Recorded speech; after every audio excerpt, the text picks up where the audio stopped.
All right, well, today let's talk about Quibi, shall we? Why is it that I have such a bone to pick with you, little Quibi? You're just a little defenseless little Quibi. Why would I pick on you?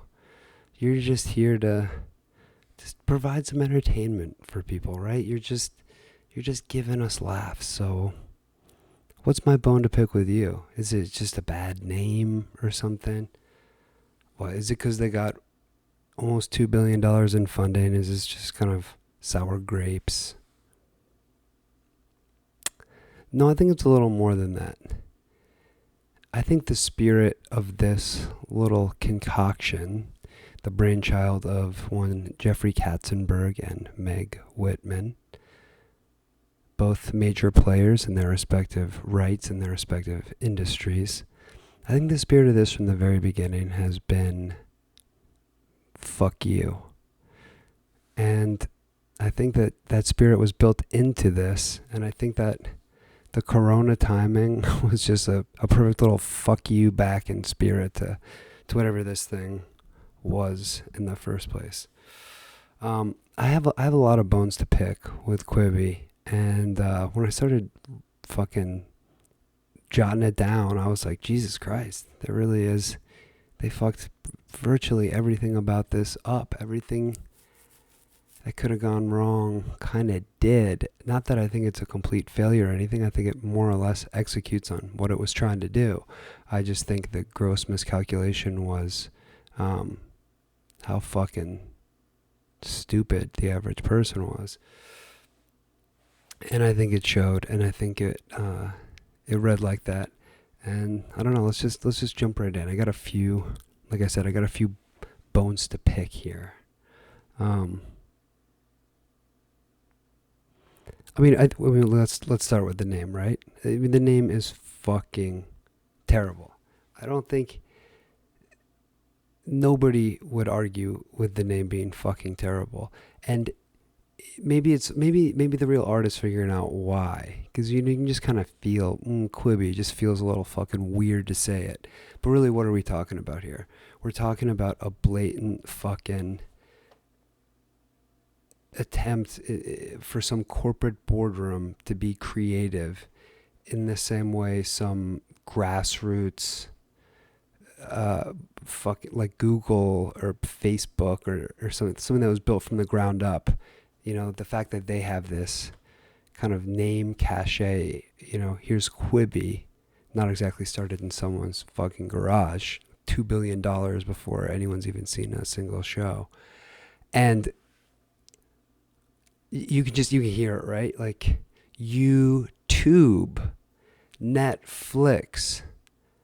Well, it's not really, both of those are clear right from the start, but Quibi, they have to explain it to you. Well, oh, Quibi's a quick bite. That sounds like reasonable enough. I mean, quick bite. But when you think about it, YouTube says what it is. YouTube. You put this shit on tube TV. It's YouTube. The idea of the product is there, essentially. Netflix. Movies on the net.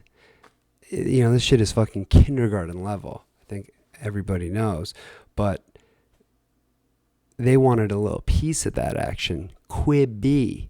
Except that doesn't fucking tell you anything about the product. Even when somebody goes, oh, it's quick bites. Okay. Quick bites of what? Is this like a protein supplement? Oh, no, TV. How the fuck was I supposed to know that? Quick bites? It sounds like a fucking Metrex company.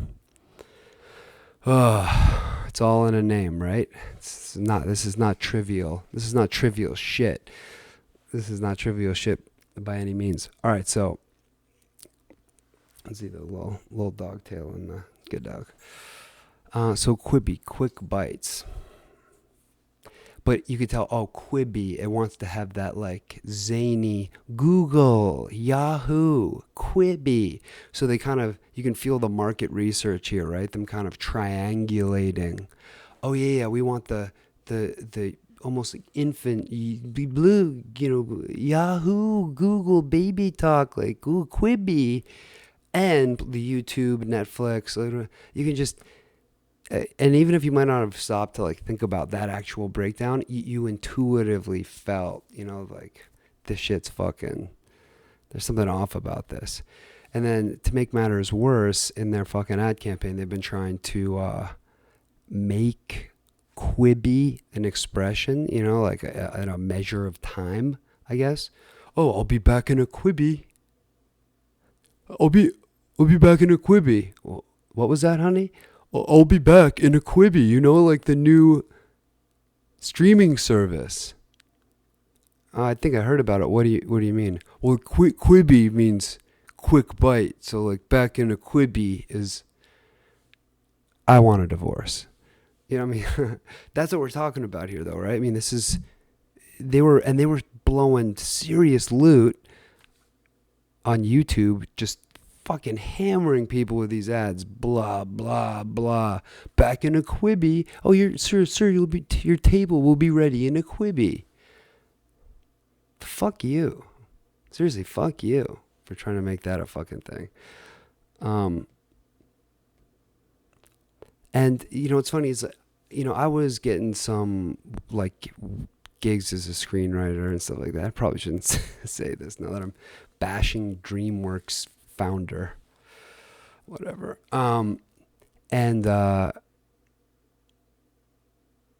So Jeffrey Katzenberg, has this DreamWorks legacy. He's, as fucking supersonic major player in Hollywood, whatever, take it or leave it.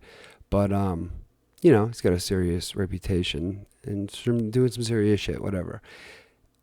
And, his name being attached to this always made me kind of go, is this something I'd really want to bet against, Katzenberg, But I remember when I saw Meg Whitman's name involved. Now, if you guys don't remember Meg Whitman, she's the CEO of eBay for a run and ended up turning a lot of their passionate user base kind of against her. And then she had a run at Hewlett Packard. I don't know enough about that fucking corporate tech world. I mean, maybe she did a good job, maybe she didn't. I don't fucking know. But then she ran for governor of California, spent like $120 or $50 million of her own fucking money or whatever, and got smoked by Jerry Brown, and just kind of embarrassed herself. And all this crazy shit came out at the time about, she's donated to like 0 charities or done 0 philanthropic work. I mean, usually people attempting for these government runs at least pad their fucking resume with something. Even if they're just faking it or they just gave money to build a school or something, they're just doing something to kind of make it happen. And she had to show her records. She just hadn't done shit. So, I saw her name attached to it and I was like, Jeffrey Katzenberg, why is Meg Whitman involved in this? Is it to raise the money? I mean, what is her...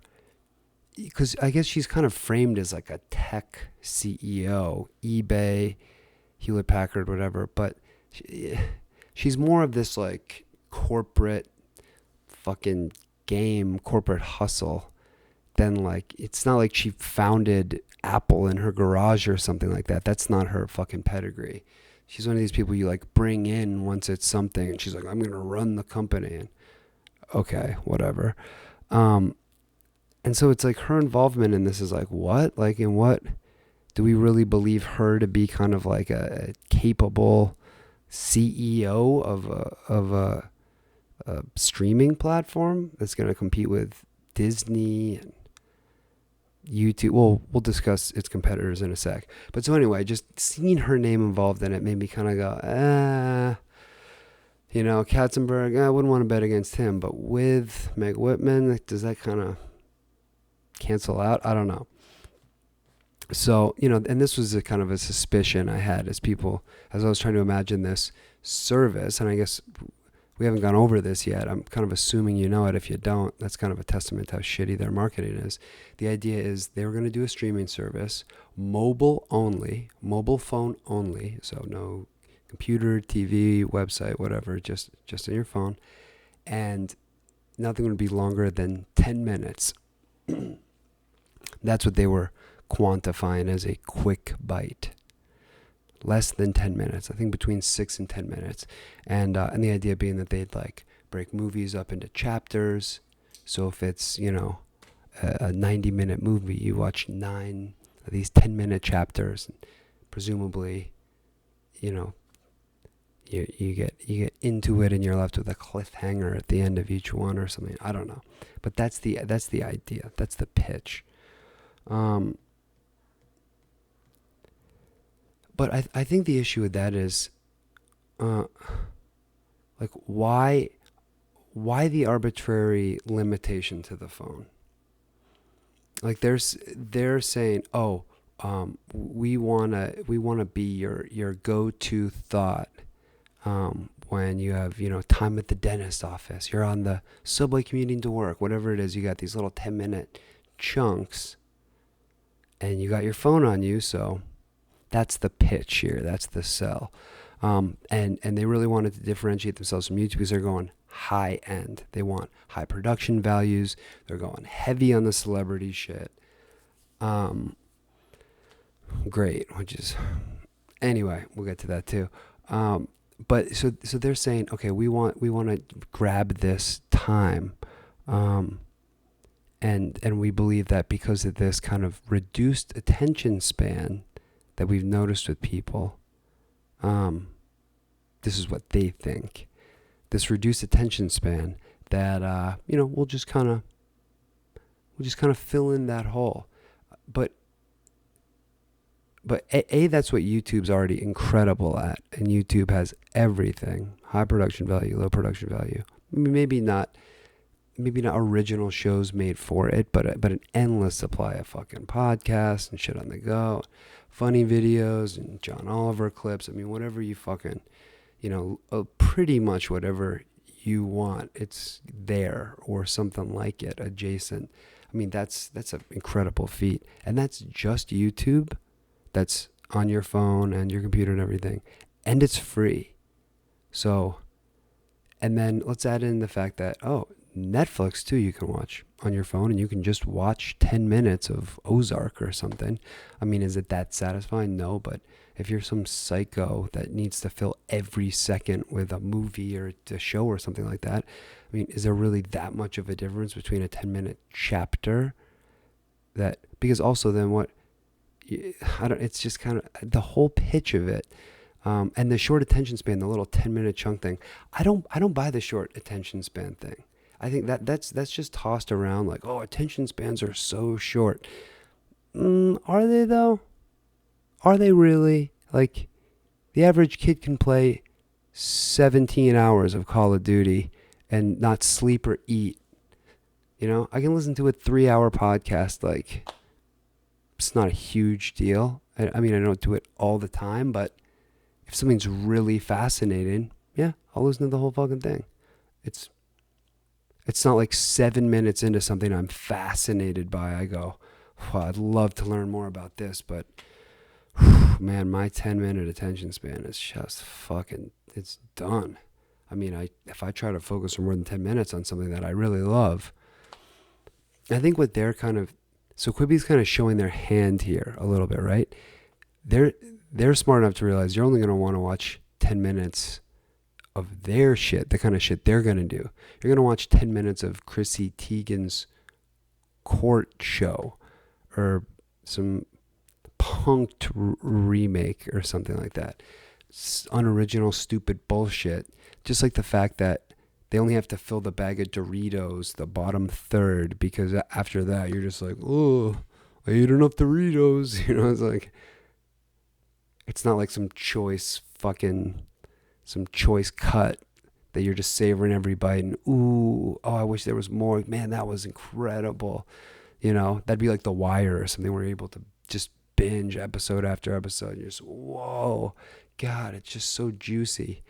Then you can watch 3 hours. 3 hours of The Wire in one night, it's nothing. I can do that, no problem. It's a joy to do it. I have to like put myself to bed, be like, yo, you gotta go to sleep, dude. So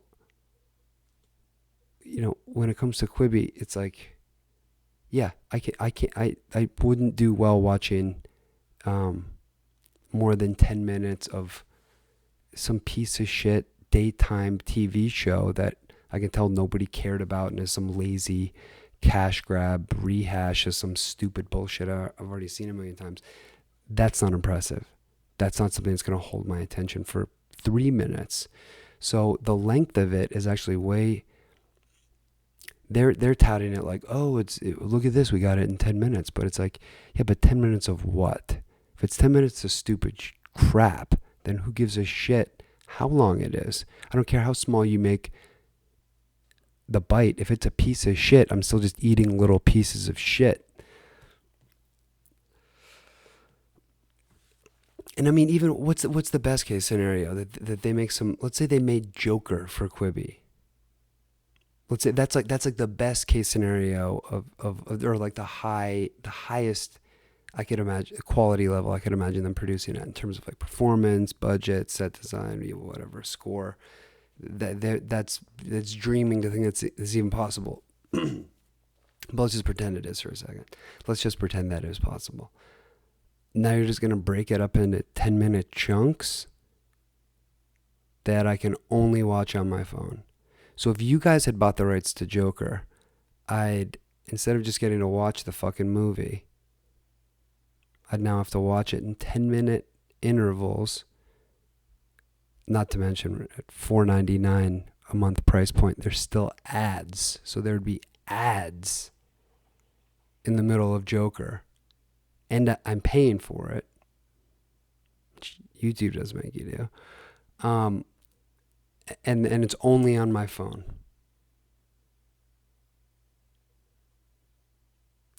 Because again, Netflix, HBO, whatever, you can watch it on your phone if you want.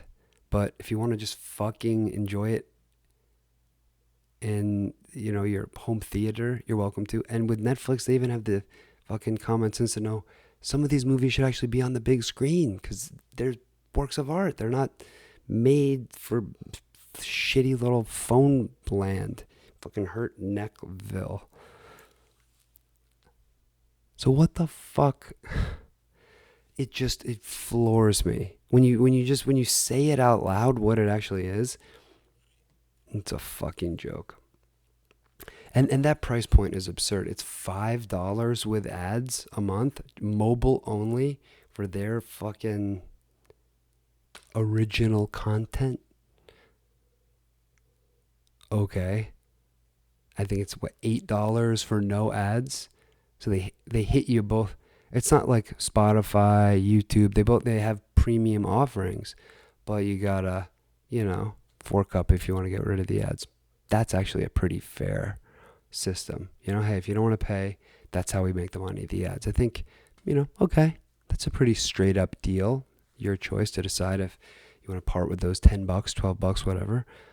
Quibi's like, well, we're getting money either way. You just choose if we get all the money from you or the money from you and then from the advertisers. It's just, this whole thing is just such a fucking cash grab. This is just such a classic Hollywood people thinking, oh shit, there's more money in tech.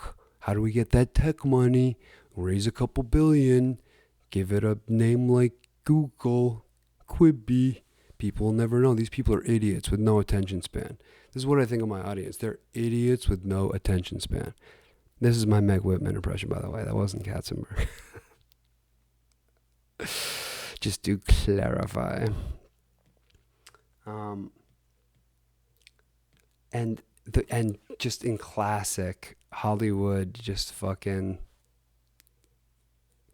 fucking like style over substance. The big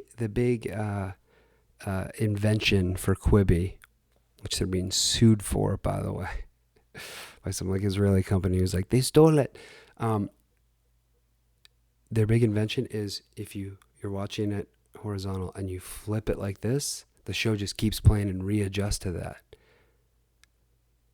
That's their big. They're like, huh? Right? So if you have Harrison Ford and Indiana Jones and the boulders coming down behind him, now you flip it Instead of the whole wide shot, you just get him lengthwise. Okay. I mean, it is cool to see it. When I downloaded it and I did it, at first I was like, but like after 2 or 3 times, you realize it adds nothing to the story. It's a fucking party trick. It's legit worthless. It's just, it didn't add to any story. Anything I saw was just some dumb. And they're getting sued for that. Solid. Nice guys. That sounds like it's really you're really breaking new ground here. Like maybe somebody actually creative can and will do something with that. Quibi or some other platform or something. It'd be great. But Katzenberg and Meg Whitman, no. You're not the ones that do it. I love that they're being sued for it too. It's like the one thing that they were like, well, because being mobile only is like, that's just some arbitrary restriction. You can't really like brag about that.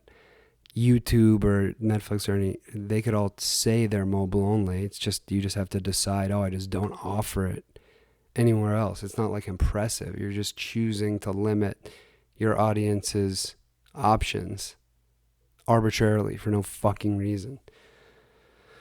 There was a great article in the fucking New York Times of some guy that was just shredding the advertising campaign. I think the whole advertising campaign was like the last moments of people's life. Like a guy in quicksand just, or like a guy tied up on train tracks. And somebody in their instead of like saying goodbye to their kids or whatever their last moments could be spent to be doing, somebody hands them a phone and they watch a Quibi show right as they die. And this guy was just ranting on what a bullshit, that it's kind of this winking like existentialist, like, hey, we know like time's finite, so like waste it with Quibi, ha ha ha. And it's like, it's just this actually dark, just hollow, consumerist, just nothing message for shows that match that in terms of uselessness. The whole thing is just fucking pathetic. I hope you're starting to see why I have these feelings about this, It's just, and for anybody who stepped up and took a paycheck and did a show on Quibi or something, I don't fault anybody for doing that. If somebody had offered me money to do a show on Quibi, I probably would have fucking written a show in a heartbeat. Because whatever, it's an opportunity. Creators create, mediums come and go. Who knows what's going to stick? So even though I think Quibi went way too hard on the celebrity shit, embarrassingly so, look, that's their bread and butter and whatever. Do I think less of Chance the Rapper because of this show or something like that? No, I don't really give a fuck. It's more just the spirit behind this that it's just everything is wrong. Oh, and I think this is the marketing of all this. We just went over that little ad or whatever, the ad series. I think they even had one of those in the Super Bowl or something. I don't know. I don't even remember seeing it. Ads have been so stupid. But I think the most tone deaf thing that Quibi did in terms of just not knowing their audience, not understanding the consumer or whatever, they made it so that if you screenshot a Quibi show to get a still of an image or something, it just is black. It does not allow you to do it. You can't. So all the people who wanted to make memes, to have stills, to share with people, all that free marketing that Bloomberg was like paying for in the election, all that free marketing, all that free sharing. Hey, for every person out there who's watching Chrissy Teigen's court show or whatever that wanted to share that with somebody, screenshot them. They made it so you can't. So they spent all this money on Super Bowl ads, YouTube ads. They blew all this money on all these expensive, traditional, surefire ways to do it. And then when it came to the thing that involves people sharing with their audience, some of these people have massive fucking audiences. Some of these meme fucking 2 or 3 million followers, just like nothing, just dishing it out to people. Like, look at how big they made Baby Yoda. That was all just free marketing. That was free.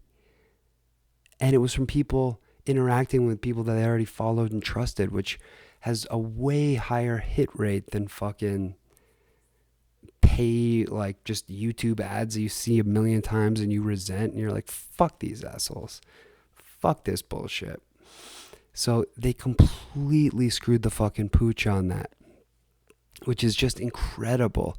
Only these fucking billionaire disconnected executive people would fucking miss that boat. It's just free shit.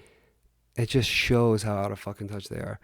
So, I mean, I do think that there is, look, mobile viewing is a reality. I use my phone all the time to watch fucking YouTube, and every now and then Netflix or something if I'm in a tight spot, if I'm on a bus or something like that and I forgot my iPad or whatever. So there is a market, but my main fucking gripe is just the spirit that this was done with is just shows such a almost contempt for the audience. Low attention span. They want celebrity trash. They're going to pay even with ads. They can't screenshot or share.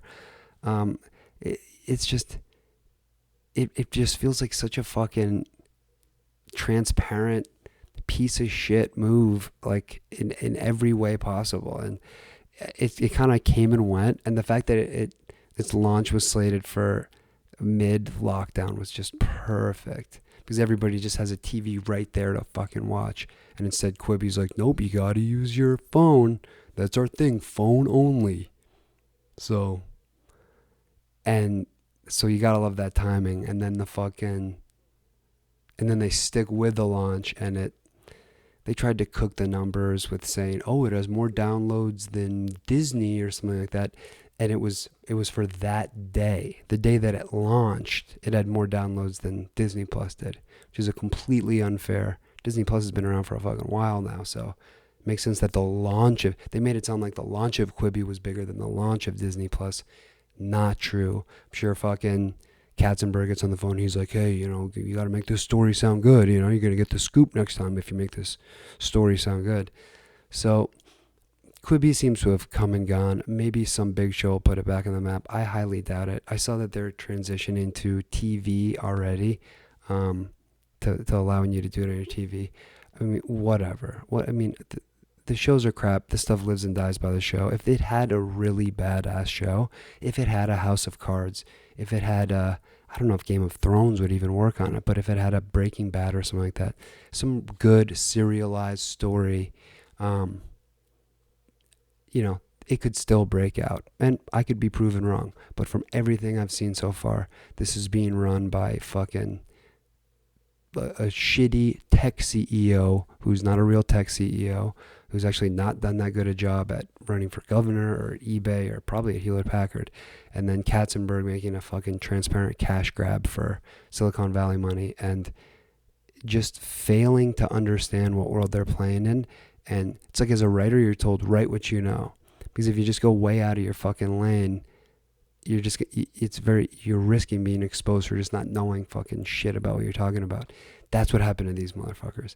And it's been glorious to watch it happen. All right, see ya.